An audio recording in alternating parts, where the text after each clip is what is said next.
Hi, it's Nilo Angelo here, and today I decided to do a review of the movie Sucker Punch, which came out yesterday, and I saw it last night. First thing I'd like to say, amazing fucking movie, really.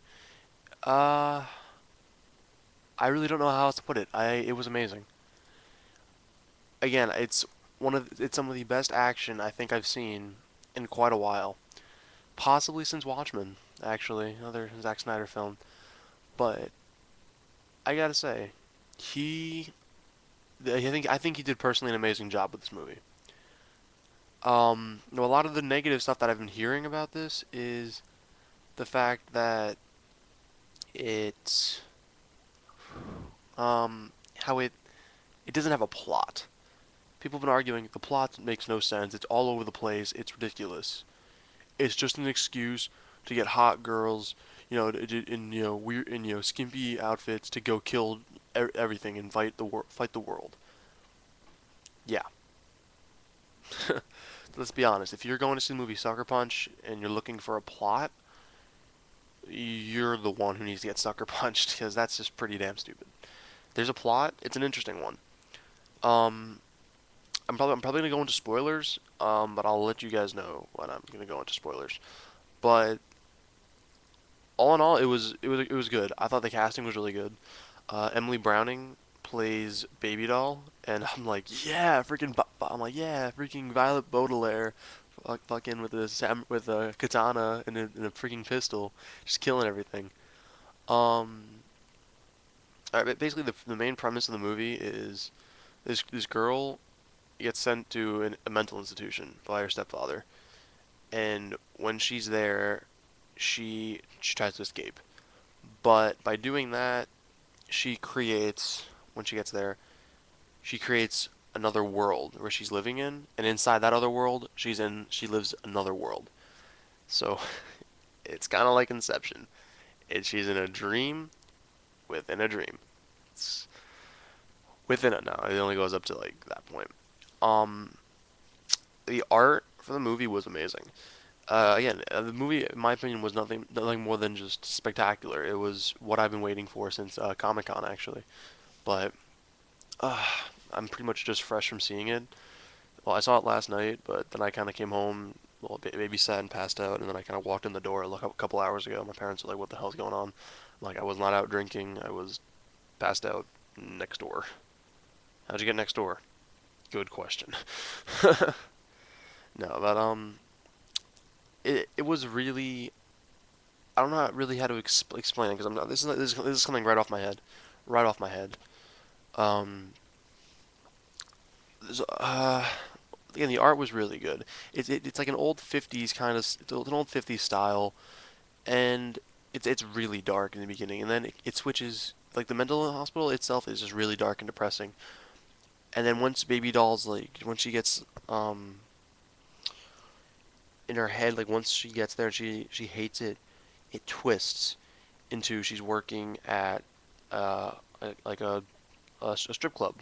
She's working at a strip club in the 50s, like the corsets and some of the feathers. It's kind of cool. And in there, she's trying to escape because that the strip club is a front for weapons and drugs and shit. And the warden of like the mental institution, he's like the big pimp. He's got the mustache, the cigar. Actually no, I think he only had a cigar once. But it was pretty cool. Again, I thought again it was interesting. Well, I do feel it took a little bit too long to really get in that point into that kind of state, like get into the whole fighting. But if I'm not mistaken, and I'm checking it right now, see, I'm doing this right on the fly. Is Wow, yeah, it was 2 hours. Holy crap, 2 hours, huh? Um, yeah, yeah. Walking out of the theater, my friend Ben thought it was horrible in the sense that it had no plot, and so did a couple other people. Um, but he's like, it felt like 3 hours. It felt like, dude, what, like 2.5 hours. It was 2 hours long. It's 2 hours long. It probably will feel like longer, but in a good way, not in a whole Transformers Revenge of the Fallen, like, oh my god, we're only on the freaking hour mark. It feels like 2 hours. It's good. Um, Now, again, as going back to the cast, I honestly have to say Oscar Isaac as Blue Jones was great. Honestly, he was in Robin Hood recently and Body of Lies, and this guy was great because he has to play so many different roles. Understand, like, there's a lot of different roles being played in this film as far as the casting goes.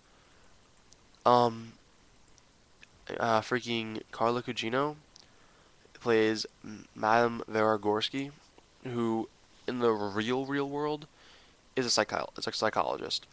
In the fake world, she's kind of like the dance instructor, which at some points I really didn't understand why she was there though.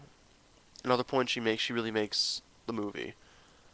And now I'm gonna say possibly my favorite character in this entire movie was Jenna Malone. Uh, she w- she's been in Donnie Darko, Into the Wild, The Soloist. She's been in a lot of movies recently, and Sucker Punch. Oh my God, she was my favorite. I'm not even gonna lie. I loved Baby Doll. Everyone's like, "Oh, you're gonna love the main character. It's great," but I loved Rocket more. She was, first of all, she was really hot. She was really sweet, while Sweet Pea, her sister, is kind of a bitch. Yeah, there's the five main girls. There's what the fuck is going on downstairs? There's there's Baby Doll, Sweet Pea, Rocket, Blondie, and who the fuck is the Asian one? Oh my god, back to Wikipedia. Who is the Asian one? Asian one. Amber. All right, naturally Amber gets absolutely no screen time, and she's played by Jamie Chung. She gets like no screen time. She's not really there for anything. I'm trying to remember what actually happened to her that caused. Oh yeah, yeah, that's a spoiler. I'll get to that in a second. But again, I thought Jamie Chung honestly out of the five girls was my least favorite because aside from piloting the gigantic bunny mech with the Gatling guns, yeah, that gets ridiculous, and that's actually pretty early on, which I have to admit was amazing. Oh my god, my brothers are like ripping shit out of the walls in the other room. She gets no screen time really. She's always the pilot, and you're letting the Asian fly the helicopter and flying everything. You're letting the Asian like we were making so many jokes. Um, but no, I thought the artwork was great. The casting was really good. Um, Really not each character had like their own. Well, the thing I kind of don't like is they delve into Rocket and Sweet Pea's past a little bit. They delve into their story, like of why they're there, but they never really go into Blondie, who's played by Vanessa Hudgens, and Jamie Chung's character Amber. They never really go into detail on that. I kind of wish at one point they did, because that would have been really cool. But yeah, Sweet Pea and Rocket they ran away from home, and some other shit happened. Um, all right, so now I'm gonna get into the spoilers. Well, not really exactly spoilers, but now I'm gonna go into a little bit of the negatives. This movie rips off a lot of shit. Oh my god, does it rip off a lot of shit? Okay, first of all, the obvious, Inception, the whole dream within a dream. Now, you can argue she's not dreaming, but she's kind of living in her own little world. Lord of the Rings, yes, they rip that off. They rip off the movie, um, fucking Beowulf with the dragon. Because in Beowulf, he cut the dragon on his throat, had to go inside and rip out his heart. In the movie, they have to go in, they have to cut open the dragon's throat and rip out its crystals to make fire. Um, that's three, I believe. Oh, my favorite. They rip off fucking Killzone. Oh yeah, they do. They fucking rip off Killzone. The Hellgast. The Hellgast are in this movie. It's great. I not stop laughing when they got to the um oh my god, like it was just great. I just can't get off. I can't get past the fact that you're in the World War II era, and you know it's guns are exploding everywhere, which makes, by the way, it makes no sense because these things are being kept alive by steam and and clockwork, which, and it's all old style, it's all World War One old style, and yet you see these girls coming up with freaking freaking AR-14s and like M16, like they have like everything, they have like all the Call of Duty, like uh obviously modern warfare, Nazi zombies. They fight Nazi zombies. Nightmare on Elm Street. One of the characters is exactly like Freddy Krueger.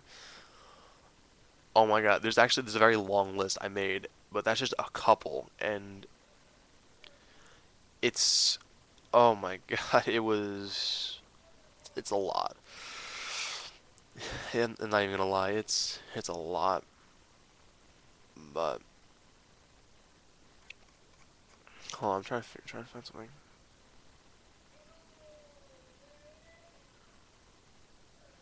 That sucks.